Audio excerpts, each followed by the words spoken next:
Hi, I'm Gila Rayberg, and this is Mosaic Arts Online. I'm teaching Learning to Fly with Picassiette. In this course, I'll show you how to take plates, cups, and bowls and turn them into your own unique Picassiette owl. I'll start with discussing the best elements to look for when you're choosing your reference photo. Once you've enlarged your photo to the desired size, I'll show you how to transfer the design to your substrate. Next, I'll demonstrate how to cut the dishes, sharing in depth the pros and cons of using various plates, taking into consideration the varied thicknesses, glazes, and patterns. I'll teach you step by step how to cut and shape the materials to create your own unique owl. With each of these elements, I'll discuss how pattern and texture can help to create dimension and interest in your work. Once the mosaic portion is completed, I'll demonstrate my grouting process. And then I'll show you how to complete your background using tinted mortar or thin set. Picassiette is a very unique style of mosaic art that can bring lots of joy and happiness, creating with a large variety of materials with the possibility of including heirlooms that have special meaning or significance to you. This is a great course for beginners as well as providing wonderful tips and techniques for those that have more experience. And the next section is a PDF with all the tools, materials, and resources that you need to get started. So let's take flight. Gila, thank you so much for coming to Mosaic Arts Online. You know I'm a huge fan, and here you are bringing this incredible course to us. So I can't thank you enough for that. I'm so happy to be back again. It's been great. That's awesome. So let's just dive right in.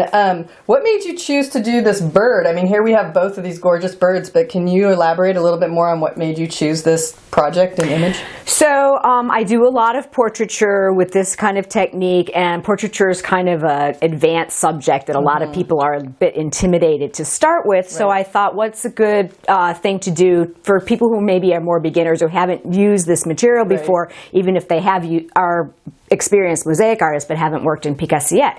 So birds have a lot of repetitive shapes, and it's a way to learn how to work with the material and to get familiar with cutting different things and not being too difficult or overwhelming. Right. And birds are so much fun. You can find so many incredible photos and pictures of birds. Birds, I mean any kind of bird, right? Yeah. This is an owl, but a parrot or, you know, whatever, hawks and things like that. So, no, it's amazing what she created making this online, which you will see should you choose to go forward with this course.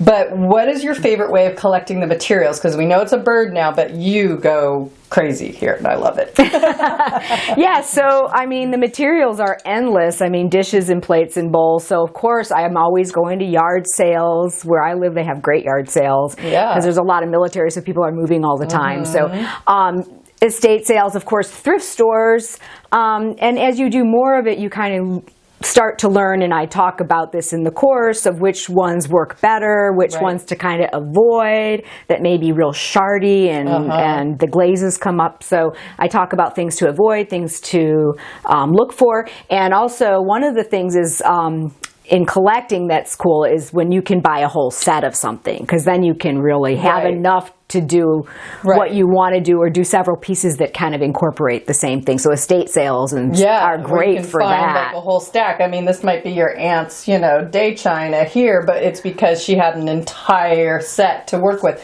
But when you don't, you find that one special one, which is like this orange here, then it's even, you know, more special because it adds a little flair to it. Exactly. And you may have some dishes that a friend gave to you, or they were an heirloom, or they, you know, whatever. They may have some pattern in it that has some significance. So there's so many things about using the dishes that can add interest and have meaning to you individually as an artist or person, you know. Right. But now also, it doesn't have to be a bird, right? We are not honing you in on having to do a bird. What if you wanted to do a giraffe?